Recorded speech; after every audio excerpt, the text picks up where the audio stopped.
"That old man's revolver is junk," Tanner Carrington said, and 11 cadets laughed the laugh of people who have never had to be right about anything yet. Before anyone says a word about guns, understand this. The man he pointed at had test-fired that same tired revolver, and only that revolver, every time he had walked through the door of the Mill Race Gun Club for the better part of 5 decades, and he had never once asked for a better one. Not when the club bought new stainless loaners in 1998. Not when a salesman came through in 2009 with a case of polymer-framed 9mm and a laminated brochure. 47 years, the same worn 6-shot wheel gun, and no one at that range, including the man mocking it, had ever thought to ask him why. If you have ever been written off by someone half your age before you opened your mouth, sit with the next few minutes. By 4 o'clock that afternoon, a scrap order would take effect on every revolver in that drawer, this one included, on the word of a man who had been range manager for 18 months. By 4 o'clock, a 19-year-old cadet would need to fire her last qualification course on a gun that, if the order held, would no longer exist to fire. In the next 10 minutes, an 80-year-old caliber revolver made in a factory that stopped answering its phones in 1987 would put 5 rounds into a group so tight that the paper would tear rather than punch, and the room that was laughing right now would not know what to do with its hands. None of that had happened yet. Right now it was just Tanner, 29 years old, laminated instructor card clipped to his belt loop, holding Weldon Hackney's revolver up by the barrel in front of a folding table full of police academy cadets in matching gray t-shirts, watching the cylinder swing loose on its crane like something dead. "Per the vendor spec," Tanner said, "anything with end shake this loose should have been condemned a decade ago. Somebody's been letting Grandpa play with a museum piece." He turned it so the light caught the worn bluing, the brass front sight gone the color of an old penny. "I don't even know how this passed inspection last year." The cadets laughed again, quieter this time, checking each other's faces the way young people do when they are not sure a joke has been cleared for use. Weldon Hackney stood at the back of the firing line in a faded barn coat, hands loose at his sides, and said nothing at all. He had signed that revolver out of the club's gun safe 40 minutes earlier the same way he always did, and nobody watching him do it had thought there was anything in the gesture worth noticing. The county morning had been cool and gray over the mill race, the old stone channel running high with spring water behind the clubhouse, and Weldon had come in through the side door before the cadets arrived, before Tanner had unlocked the front. He wore the barn coat over a collared shirt, clean at the collar, and carefully mended at both cuffs, the kind of mending that takes a steady hand and does not announce itself. He crossed the room the way he crossed every room now, squared rather than reaching, because his right shoulder would not lift past his own chest anymore, and so his whole body did the work an arm used to do alone. He did not favor it. He simply built around it, the way a man builds around a low doorway he has walked through 10,000 times. The gun safe sat behind the checkout counter, and beside it, on the same shelf it had occupied since before Tanner was born, sat a bound ledger with a cracked leather spine, its pages gone the color of weak tea. Weldon opened the ledger first, the way he always did, and signed his name on the next open line in the same small, blocky hand he had used since 1974. Above his signature, running back page after page in a rounder, more patient hand, were 2 decades of other entries, dates and calibers and round counts, every one of them written by someone else. He did not read them. He never read them. He only touched the edge of the page once with 2 fingers, the way another man might tap a photograph for luck, and then he reached past the ledger into the safe and drew out the same revolver he always drew out, checked the cylinder was clear with the same 3 motions in the same order, and set it on the counter. From his coat pocket he took a flat tin, dull brass, dented at one corner, stamped along its lid with a motor pool insignia from a unit that had not existed in 50 years. Inside, wrapped in a scrap of chamois gone soft as cloth, lay a set of feeler-thin brass gauges he had filed himself in 1971, each one shaved by hand to a tolerance no catalog sold. He did not open the tin. He only set it in his coat pocket where he could feel its weight against his hip, the way some men carry a rosary and others carry a pocket knife their father gave them, and he carried the revolver out to the firing line without asking permission from anyone, because for 47 years no one at that club had ever required him to. Nobody had ever asked him why that gun and not another. He had never offered to say. Tanner Carrington was, in fact, good at the thing he had been hired to do, and it showed 20 minutes before he ever looked at Weldon twice. He had a cadet named Devon at the line, elbows locked, front sight wobbling like a compass needle that couldn't find north. And Tanner didn't bark at him. He stepped in close, put 2 fingers flat against the young man's forearm, and said, "You're muscling it. Let the frame hang off your skeleton, not your grip," and had him dry fire 6 times before ever loading a round, watching the front sight the whole time with the patient, narrowed attention of someone who had actually done this work and not merely been certified to describe it. When Devon's group finally closed from a fist-sized scatter to something you could cover with a silver dollar, Tanner didn't grin or take a bow. He just said, "There it is," and moved to the next cadet, and Sloane Tillman, third in line, filed that away the way she filed most things, without comment. He ran a tight line. He knew his triggers, his ammunition, his ballistics tables cold, and he could diagnose a flinch at 40 feet the way some men can read a change in weather. None of that was in question. What was in question came a few minutes later, when he turned from the cadets and found Weldon Hackney already down the line, revolver loaded, waiting his turn at the target the way he had waited his turn at that target for longer than Tanner had been alive. "Sir, I need to see your range clearance card." Tanner said it the way he'd say it to anyone, which was its own kind of insult, since anyone else on that line was 19 and enrolled. "This is a restricted qualification block. Club members observe from behind the yellow line." "I've been a member here longer than this club's had a yellow line," Weldon said. 3 sentences at most was as far as the man went in one stretch, and this used up 2 of them. "Then it'll be easy to find your card." Tanner held out his hand, palm up, the laminated instructor card still clipped at his own belt, swinging faintly with the motion. Weldon produced it from his coat, an index card gone soft and gray at the corners, laminated so long ago the plastic had begun to separate at one edge. Tanner turned it over twice, as if a card that old might have information hiding on its back. "This expired in 2019. Nobody told me a piece of paper had a heartbeat," Weldon said. And somewhere down the line, a cadet snorted before catching himself. Tanner's jaw worked once. He was not a cruel man. Not yet, only a certain one. And certainty in a 29-year-old wearing a laminated card is its own kind of loaded weapon. "I can't have unqualified persons live on the line," he said, and reached out and simply took the revolver from Weldon's hand mid-motion, the way you'd take a toy from a child reaching for a stove, and racked the cylinder open himself. "Per the vendor spec, this whole platform's on the list for retirement anyway. Everybody step back." Sloane Tillman did not laugh with the others this time. She watched Weldon's hands, now empty, and the way they did not tremble and did not clench, only settled back to his sides exactly as they'd been before, and something about that particular stillness bothered her more than any protest would have. Weldon didn't argue. He watched the range instead, the way a man watches weather coming, patient and unhurried, gauging the wind flags at 50 and 100 yards, the light angle off the mill race glare behind the berm, the slight give in Tanner's own stance that said the man was bracing for a fight nobody had started yet. "Club bylaws," Weldon said finally. Article 4. Any member may request return of a checked-out firearm for 1 qualifying string before final disposition. He had not raised his voice at all. "County Safety Board's got an observer log running today. That'll be in it if you want to check." Tanner's eyes flicked toward the clipboard-free counter where, in fact, a county-issued visitor log lay open, a black county seal pen resting in its spine, because the safety board did send someone through on qualification days, and everyone on that range knew it. He could refuse the old man. He could also refuse him in front of a document that would say, in his own handwriting, that he had.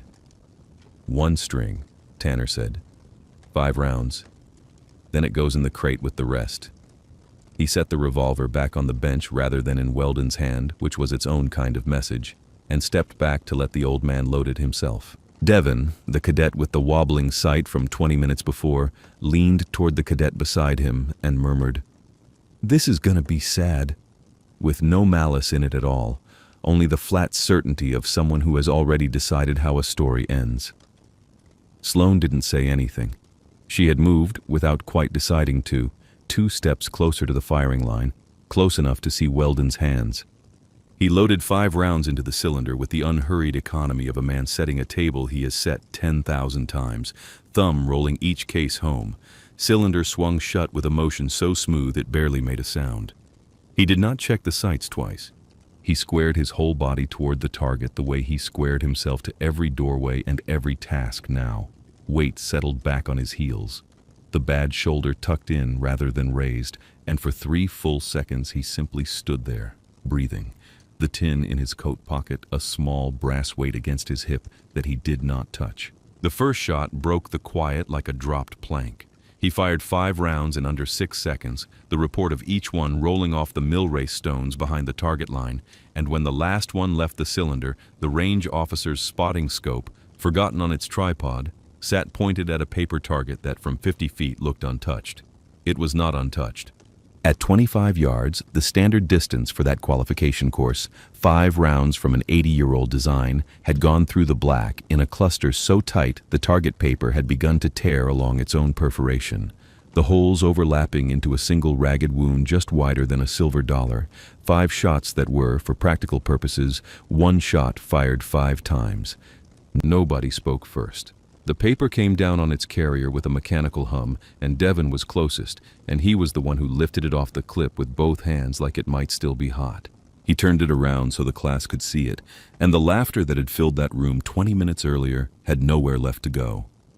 It moved from hand to hand down the line, cadet to cadet, each one turning it in the light as if a second look might reveal the trick, and each one finding no trick, only 5 holes trying to be 1 hole, cut by a revolver that had just been called junk by the man now standing very still at the head of the line with his laminated card still creased between 2 fingers. "Beginner's luck," Tanner said, and even he seemed to hear how small it sounded leaving his mouth. "Run it again," Sloan said. It was the first thing she'd said all morning, and every head turned toward a cadet who was not supposed to be running anything. Tanner didn't run it again. He didn't need to, and some buried, competent part of him already knew that a second group like the first one would not help him. He picked the revolver up off the bench himself this time, turned the cylinder open, and looked at it the way you look at a bill you don't want to pay. "This still doesn't change the memo," he said. "County Safety Office flagged this whole batch of loaners 18 months back. Insufficient cylinder gap tolerance, forward crane wear, unsafe for continued qualification use. I didn't write that finding. I just have to follow it." He set the gun down. Cylinder open, empty, disarmed of the thing that had just embarrassed him. "It comes off the line today. All of them do. New inventory's already signed for. That's not up for a vote." Weldon looked at the revolver lying open on the bench, then at Tanner, and did not raise his voice because he never had to. "Then let's see the memo," he said, and something in the room shifted from spectacle into something with actual weight, because up until that sentence, nobody watching had thought to ask whether the piece of paper Tanner kept citing had ever really been read by anyone at all. Tanner had the memo on his phone inside 2 minutes, because a man who cites a document that often keeps it close, and he turned the screen so Weldon could see it without handing it over, the way you show a suspicious person your ticket rather than let them hold it. Weldon read slower than the phone's brightness wanted him to, but he read the whole thing, and what he was looking for wasn't the conclusion. It was the language. Cylinder to barrel gap measured .006, exceeding safe tolerance of .004, he read aloud, flat, without inflection, the way another man might read a grocery list. Recommend immediate removal from service, all Model 10 pattern revolvers, mill race inventory. He looked up. "Whose stamp's on this?" "Contracted inspection firm, same one that certified our new loaner order." Tanner said it like a closed door. "Same firm that's selling you the replacement," Weldon said. Not a question. He had not raised his voice, and he was not going to start now, but Sloan, 3 feet away, saw something pass over his face that she would later describe to no one as recognition, because it looked less like surprise and more like a man finding a familiar crack in a familiar wall. That's a completely separate department," Tanner said, and even as it left his mouth, he could hear that it explained nothing. "I filed reports like that one for 11 years, Weldon said. .006 on a K-frame will rattle your fillings loose before it ever hurts you. That number's not a safety finding. That number's boilerplate. I've seen it word for word on 3 different range inventories, and none of them were this range. You'd have to prove that, Tanner said, and something in his own voice had gone thinner, reaching for the authority his card was supposed to carry automatically and finding it not quite there. I can, Weldon said, and reached into his coat pocket for the flat brass tin. He set it on the bench and opened it, and the gauges lay in their chamois wrap the way they had lain there since before Tanner Carrington was born, each one filed to a tolerance finer than anything a boilerplate report would ever specify. He lifted the .004 blade between 2 fingers, the motion so practiced it looked less like handling a tool than greeting an old friend, and reached for the open cylinder. Tanner's hand came down over the gun first. "That's not certified equipment," he said. "I can't have unlicensed calibration tools on my range. Chain of custody. If this thing goes to a hearing, I need documentation, not somebody's homemade gauge set from—" He glanced at the stamp on the tin's lid, at the dead unit's insignia worn nearly smooth, "Whenever this is from." 1971, Weldon said. "I filed those myself. Every armorer in my company carried a set. That's not a certification. That's nostalgia." Tanner picked the tin up off the bench before Weldon's hand could close around it again, closed the lid, and set it inside a gray lockbox behind the counter with the same finality he'd have used on contraband. "I'm holding this as unauthorized equipment pending review. And effective now, you're off the firing line until your clearance card's renewed through proper channels." The room had gone very quiet in a way that had nothing to do with respect. 4 o'clock, Tanner said, mostly to himself now, checking his own laminated card as if it might tell him the time. "Scrap order takes effect at 4. New inventory's already staged in the truck. This conversation's over." Sloane's hand went up without her seeming to plan it. "Sir, my qual course is scheduled for 3:45, on that Revolver. It's the one I've been assigned all cycle." Her voice didn't waver, but it also didn't carry the confidence of a cadet who expected an answer to help her. Tanner looked at her, then at the clock on the wall, then at the gray lockbox now holding an 80-year-old man's calibration tools like evidence in a case nobody had actually opened, and for the first time that morning, something crossed his face that wasn't certainty at all. "We'll reassign you to a new platform," he said, but it came out sounding like a man improvising, not a man following a plan, and Weldon Hackney, watching him say it, said nothing, because he had learned a long time ago that silence, held at the right moment, does more work than any argument. The truck from the county was due at 4 with its crate of new stainless loaners, and it was 20 minutes past 2 when the clubhouse door opened on a man who did not look like he belonged to either side of the argument going on inside it.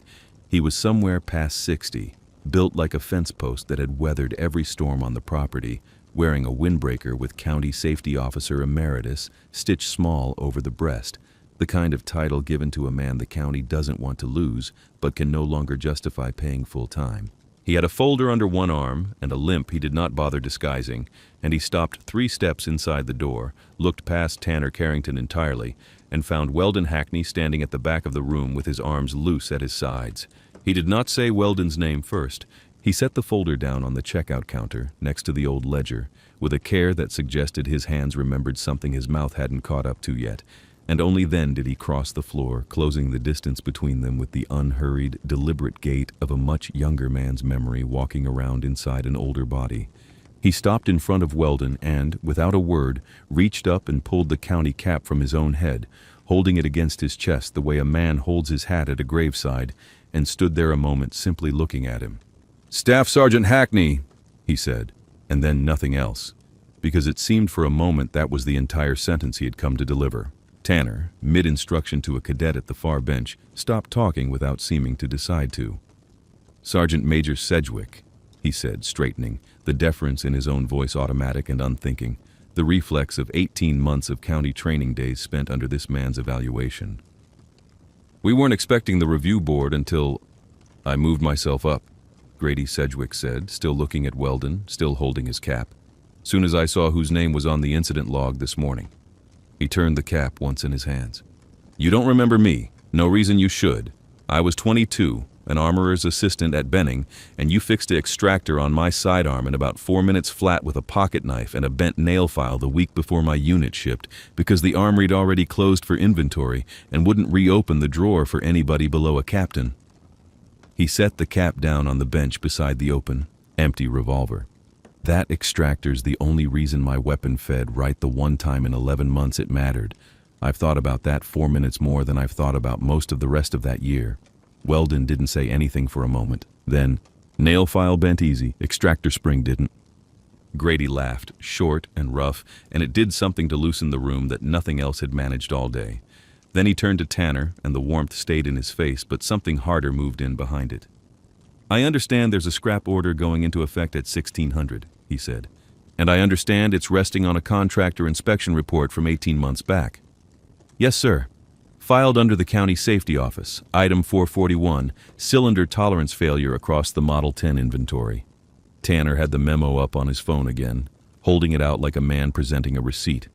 Grady didn't take the phone. He opened the folder he'd carried in instead and laid a single page on the counter beside the old bound ledger. I pulled the original inspection request from the county archive on my way in, he said. Item 441 was never assigned to a contractor at all. It was assigned to the range manager on staff at the time, man named Purvis, gone from the county payroll 2 years now, who was supposed to bring in a certified armorer for the physical measurement and instead filled out the finding himself, copied word for word off an inspection template from a range up in the next county to save the club the contractor's fee that quarter. There's no gauge reading anywhere in that file. There's no signature from anybody licensed to take one. He looked at Tanner. You didn't forge anything, son. You inherited something that was already forged, and you've been enforcing another man's shortcut for 1.5 years without knowing it had a name. Tanner's mouth opened and then simply stayed open a moment, the laminated card at his belt suddenly the least useful object in the room. My bonus, he said, quieter than anything he'd said all day, the loaner contract renewal. It's tied to the replacement inventory going through on this finding. I know, Grady said, not unkindly, and not kindly either, just plainly, the way you'd tell a man the weather. That's exactly why it needs to be somebody who isn't you deciding what happens next. The room held that for a moment, nobody quite willing to be the one who spoke into it. And outside, faint through the clubhouse wall, the county truck could be heard downshifting on the gravel road that led in from the highway, still 40 minutes out, still coming, whether the paperwork under it was true or not. Weldon crossed to the checkout counter without being asked, past Grady, past the open folder, and lifted the old bound ledger off its shelf with both hands, the way you lift something that has outlived several of the people who touched it. There's a service history in here Purvis's report never looked at, he said, because looking at it would have meant admitting somebody already kept better records than he did. He opened it, not to the most recent page where his own blocky signature ran down the margin, but further back to a section in a rounder, more patient hand, and turned it so Grady and Tanner and, behind them, the cadets who had drifted close without anyone telling them to, could see it. Every entry was dated. Every entry listed a caliber, a round count, a name. Every entry, for over 20 years running, ended in the same small, careful signature, C. Hackney. My wife kept this log by hand from 1979 till she couldn't anymore, Weldon said.